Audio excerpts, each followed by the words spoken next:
Having transiting Neptune square your natal Venus is not an easy transit to have. It's usually going to be a time where there's a lot of uncertainty around either beauty, finances, or relationships. A lot of the time this is going to show up romantically, and it can look anything like romanticizing the hell out of somebody that you're dating, like really inflating them to be far much better of a partner for you than they actually are. For example, when you see your best friend date someone who is a piece of garbage and they're like, no, you don't understand, like, this is my soulmate. It can be, wearing rose-colored glasses when you're looking at something and fantasizing and romanticizing something to be something that it's not, and not seeing the bigger picture because of it. It's blurring your vision, distorting reality. Your distorted reality can be due to the fact that maybe you're not even like fully romanticizing something, but somebody else is lying to you and casting an illusion that isn't entirely accurate. There's an underlying theme of like missing information, hidden information, whether things are maliciously kept from you behind your back or things are just not fully adding up on paper.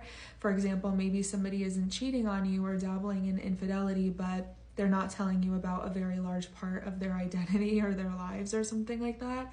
For other people, this can be conflating your looks, like maybe getting surgical procedures done. I know that when Nicki Minaj had this the first time she had it, she was, there was a lot of people making fun of her for editing her body.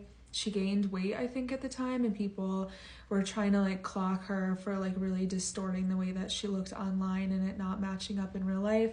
She's actually having the transit happening again, so I'm keeping an eye on her romantically. But it can also be things like theft and things like, money laundering and scamming. I actually think that I did another video on G Herbo, and I forgot what dates I had for him. The video is somewhere on my page, but I'm pretty sure he had a Neptune Venus thing going on, and I was like, yeah, this is literally somebody cheating and scamming, and those were two things that he was doing. So it kind of has, not the most exciting things to it. If it has nothing to do with problematic things in regards to money and finances, it can be a time where you're just like spiritually challenged or changing. Like you might be having a little bit of a spiritual psychosis moment, or just not seeing the whole picture yet, really being challenged in your faith, your belief in self even.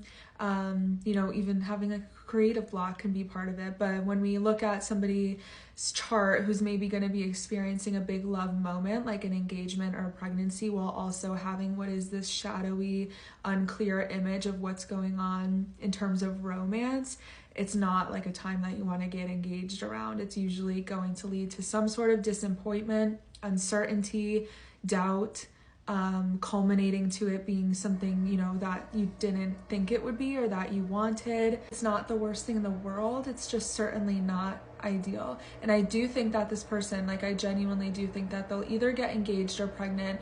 I've seen them talk about pregnancy and kids, and the way that they talk about it, I don't think they want that in the cards for them right now. So maybe engagement's more likely, but with that also happening and some shock factor stuff going on, I'm just interested to watch the story unravel.